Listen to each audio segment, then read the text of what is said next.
Here we are. It's 2024. I can't believe it. The very first edition of Ball Cap Bible Study. I'm Wade Cruz, pastor for senior adults at Quail Springs Baptist Church. I'm rocking the America cap today from the Bowler Jacks. If you've never heard Blake and Jenna Bowler Jack, wow, are you in for a treat? Google them, 1L BOLERJACK. They are phenomenal. You should have them at your church sometime. They perform all over the country. They're singers, husband wife singing duo, and they are uh, home run hitters. I can't say enough about them. I consider them friends, love them dearly. They're going to get this video sent to them too, so hopefully that'll all work out. All right. Um, Today, New Year's. Wow. I hope you made it through Christmas okay. 2023 was kind of crazy. I don't know if you noticed, but there was a lot going on. I'm going to enlarge my screen here real quick. Okay, so there was a lot going on this year, and 2024 is here, whether we like it or not. We couldn't make 2023 slow down.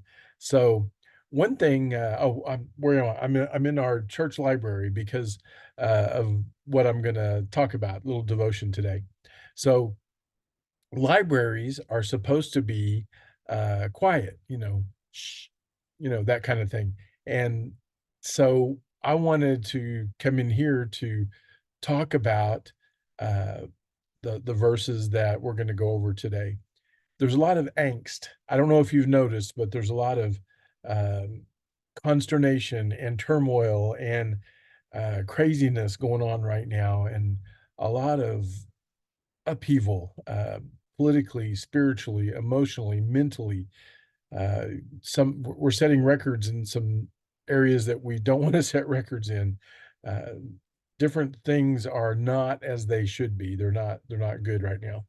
Um, it's funny. I went to a conference one time.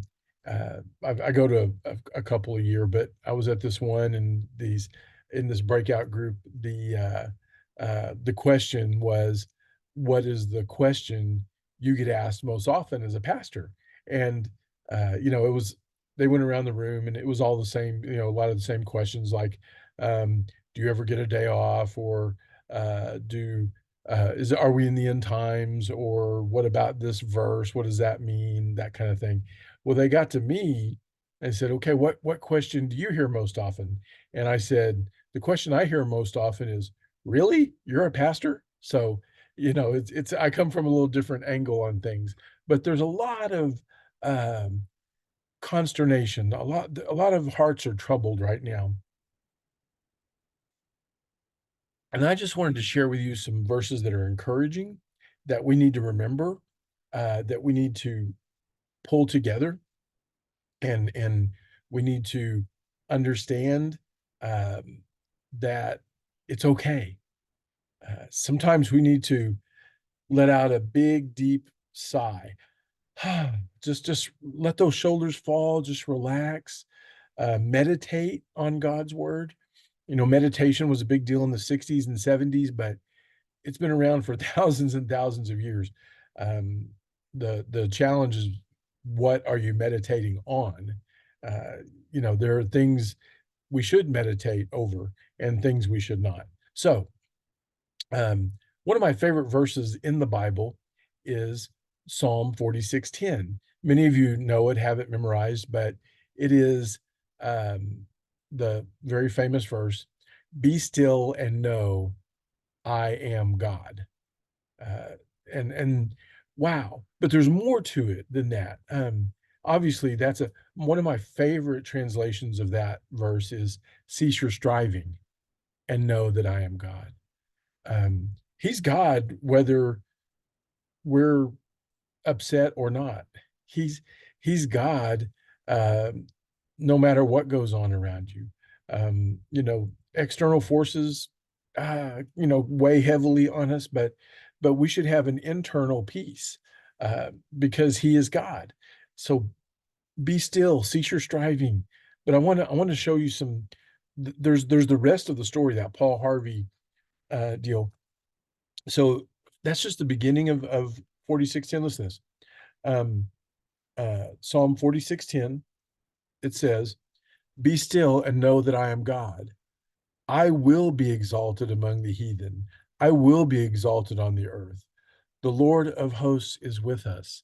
That's verse 11. So not only is he God, he's self-aware. He knows there's nothing that's gonna get over on him. Now, I want you to see something else. Go to the very first verse of Psalm 46. Check this out. Psalm 46, verse 1. God is our refuge and strength, a very present help in trouble. Think about that. Why do we turn to other things? Um, I'm as guilty as anyone, but why do we not just rest in Him? He is our refuge and our strength. You know what a refuge is? It's that place you can go and be safe. He's our stronghold. He holds us strongly. Uh, Nothing can get by Him. Um, Listen to this. Therefore, will not we fear though the earth be removed and though the mountains be kept. In other words, we're not afraid. There's two ways to live, guys. Either fear or faith.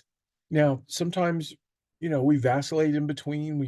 We let a little fear creep into our faith, or we, try to get faith into our fear. But which way do you want to live?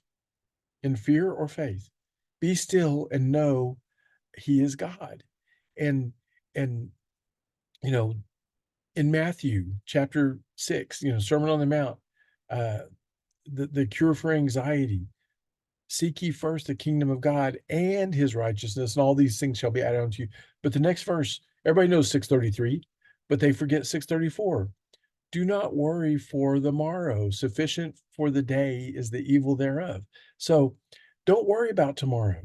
It's not here yet. Past is gone. All we can do is try and do better, improve every day. Look, God gives you every morning, every new morning to prove the world wrong. Every day that you get to wake up, it's you and God against the world. And guess what? You won't be defeated because God can't be defeated. So uh, this 46:10, it also really connects with some New Testament stuff. Psalms, obviously Old Testament. Do you remember when they were on the sea and Jesus is asleep in the back of the boat and the storm comes up? Well, guess what? It's a metaphor for life. Storms come up. Life is hard. Um, your boat will get rocked. Life will rock your world. That's just the truth. That's just, it's not easy. And life is hard on purpose. If life wasn't hard, no one would turn to God. And so, you know, life proves that we need the Lord. And God gives us every new morning to prove the world wrong. Well, on top of that, think about that metaphor of the boat being your life. And guess what? Is Jesus in your boat? Is he there? And but then how do we react to those external forces, those pressures? The story talks about in Matthew, in King James version, it's called a tempest. Man, have you ever been in a tempest? Have you ever, like, you can't control this, you can't stop this, it's coming at you, it's coming on you. um that's life. Well, they wake him up, and I like, Mark is where we see uh the famous part. Let me get to it because I just lost my bookmark. um Mark chapter 4. Here we go.